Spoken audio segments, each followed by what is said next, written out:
to another episode of Moments Off the Mat. I am USA Wrestling Communications Coordinator Taylor Miller, and I'm joined today by Olympic champion and PRTC head coach Brandon Slay. So thanks for joining us today. We appreciate you coming on. Thanks for having me, Taylor. Appreciate your time. Yeah, so a lot of craziness just going on in the wrestling world in so many different areas, but we do have some really awesome news, and so I'm just going to hand it over to Brandon now to kind of share with us what's going on. Yes, today we just like to officially announce that Olympic champion, 4-time world champion, 8-time world medalist, 2-time NCAA champion, and fantastic leader in our wrestling community, Jordan Burroughs, is going to be joining the Pennsylvania Regional Training Center, the PRTC. So we're really excited to have him join our organization. Yeah, and so when is he heading out there? Do you know? So he is officially committed to finish training for Tokyo 2021 at the University of Nebraska at the Nebraska Wrestling Training Center, which he's been there for almost 15 years. So since he left Sicklerville, New Jersey, but he'll continue to train for Tokyo there in Nebraska, and then after the Tokyo Olympics, he'll officially start with the PRTC in September 2021. Okay, cool. So it sounds like we're getting Jordan Burroughs for a lot longer. Well, I think that's part of the news. Is I would imagine some people may have believed that he was going to retire after Tokyo, but he's committed to train for the next quad or 3 years after Tokyo towards the Olympics in Paris 2024, and I think that may be surprising to some people based on his age. But as he just turned 32. We know in the wrestling world, we know guys like Dave Schultz were at the top of their game at 36 years old. We know that Chris Campbell won an Olympic bronze medal at 37 years old. We know that national team coach Bill Zadek won his first world title in China at 33 years old. So I would say Jordan is not committing to doing something that wrestlers before him have not done. And that's an exciting bit to hear for just wrestling fans in general. I want to talk just a little bit about your connection with Jordan Burroughs and kind of how this whole new situation has come about. Well, I would say it's been an honor for me to know Jordan and to be just one of his coaches for many years. And what I mean by that is had the honor to work for USA Wrestling from 2009 after Beijing through the 2016 Olympics in Rio. And so what that means is Jordan made his first world team in 2011, which, we know the world championships, that were in Istanbul, Turkey. So he made his first world team in 2011 and won his first world championships in 2011. And so, I had the opportunity to be part of 6 of those years with him, 2011, 2012 in London, 2013 in Budapest, Hungary, 2014 Tashkent, 2015 in Las Vegas, and then clearly the last year I worked for USA Wrestling was Rio 2016. So I've known Jordan for a long time. It's been an honor just to be one person, to be part of his wrestling career and develop that bond with him. And I think his decision to come to the PRTC, it's special that I'm going to be the coach there. But I think a big part of it is that he's from Sicklerville, New Jersey, which is 23 miles. Sicklerville is 23 miles from the PRTC where we train at Penn and Drexel. And for him, I think it's a coming home. It's a coming back to his home city. He didn't necessarily grow up in Philadelphia, but Philly is his home city. And I think it's a coming home for him to finish his career near home, to be near his family, his mom and dad and sister, and bring, Lauren and the 3 kids, Bika, Wara, and Rise, back to the Northeast. Lauren's from Buffalo, New York, right? So they'll be even closer to her family there. So I think that's a big part of it for Jordan and Lauren to get back to the East Coast. So what do you see? Do you see Jordan having a bigger role than just being a wrestler for the PRTC? I do, clearly. I mean, Jordan wants to be a world Olympic champion and continue to do that. And 2022, 23, 2024 in Paris. And there's going to be a focus on helping him become even better. That's clearly one thing. But I think Jordan, where he's at in his age and his experience, I think there's going to be an opportunity for him to be like a player coach as well. So, I think about a guy like Mark Hall, who's committed to joining us in January 2021 after he graduates from Penn State. I think Jordan's going to be a great player type coach for Mark. I mean, Mark is 23, right? Jordan is 32. So Mark is just beginning his senior level journey, training for Tokyo and Paris. And then for Mark, even towards LA, right, in 2028. And so I think Jordan will be just a fantastic role model for him, example for him, and player coach for him. And not just for Mark, but clearly the rest of our guys, for guys like Joey McKenna, Dave McFadden, and for other guys that, but by the way, we're going to keep recruiting. I mean, even after, thankfully, we're going to get Jordan Burroughs, but, we're not done recruiting, and we're continuing to build PRTC into, I hope, to become one of the best RTCs in the country. Yeah, you mentioned some of the names of the guys that you've recently recruited. So we've got Joey McKenna, Ben Hannes, Ethan Lezak, David McFadden, Mark Hall, and now Jordan Burroughs. Where do you see the mission for the PRTC with this group of guys? This is essentially your second generation. How is this different, the approach from maybe your first generation guys, which included Rich Perry, Chase Pammy, missing Dan Valamont, and BJ Futrell? Got him. Yeah, so you just mentioned I took the job after Rio in 2016 and became the executive director and head coach of the PRTC. And so you use that term, that first generation, we did. I mean, Richard Perry was already part of the PRTC.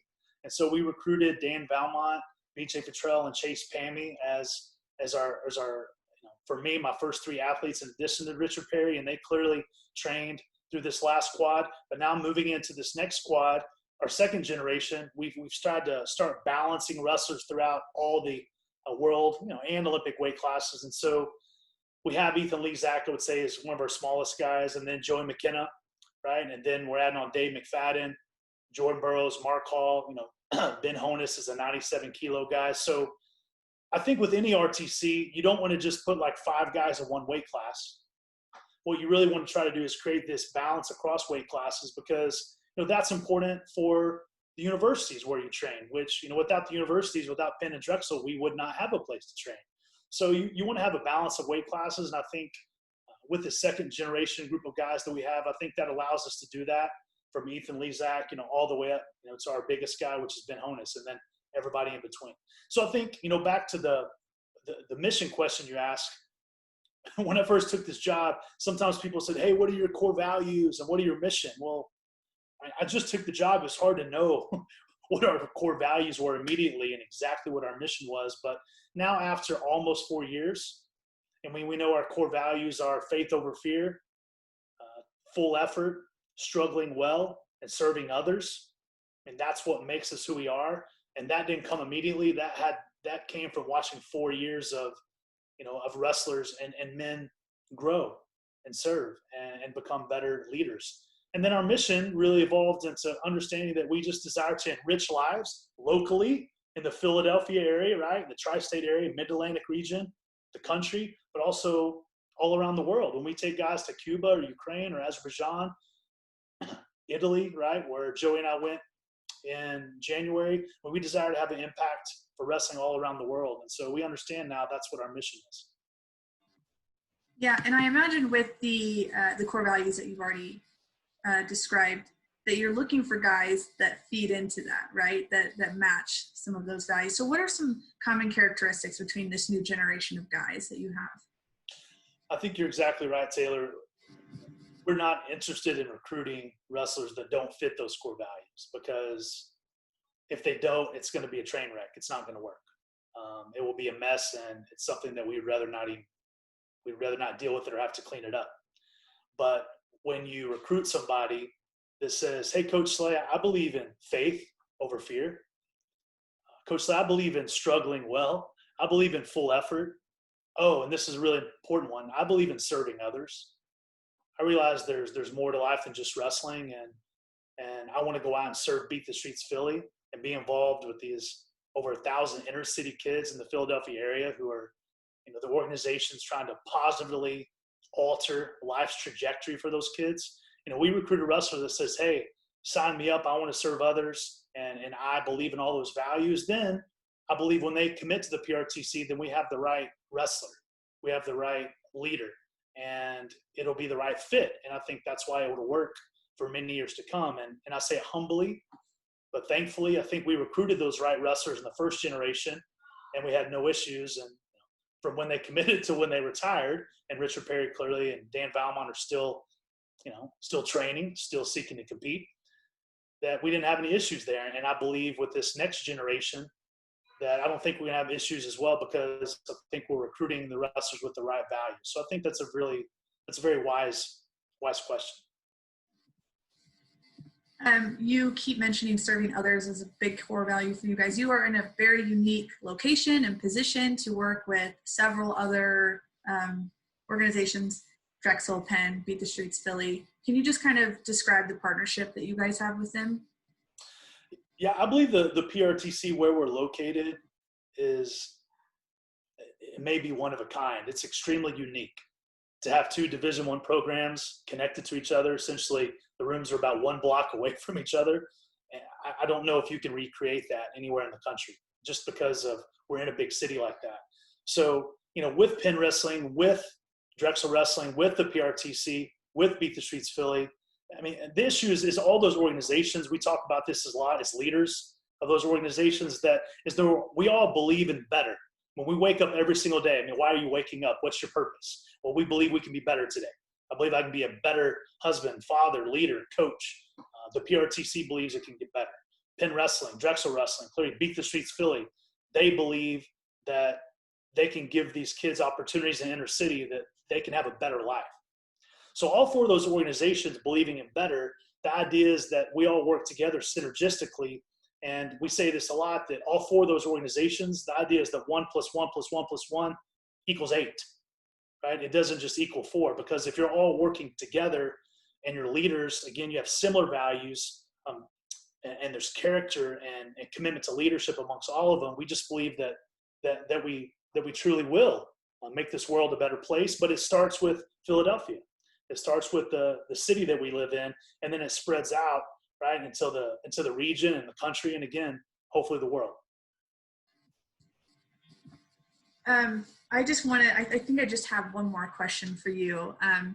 We're in the midst of a pandemic, obviously. So what does the future look like for PRTC in regards to when you guys can all get back to training together? What's the state of Philadelphia like right now? State as in, how is it not calling Philadelphia state? Pun intended, right? I would say, Taylor, I have 4 kids, 9, 6, 4, and 2. Trust me, I know what it's like to be in a pandemic and have them all at home.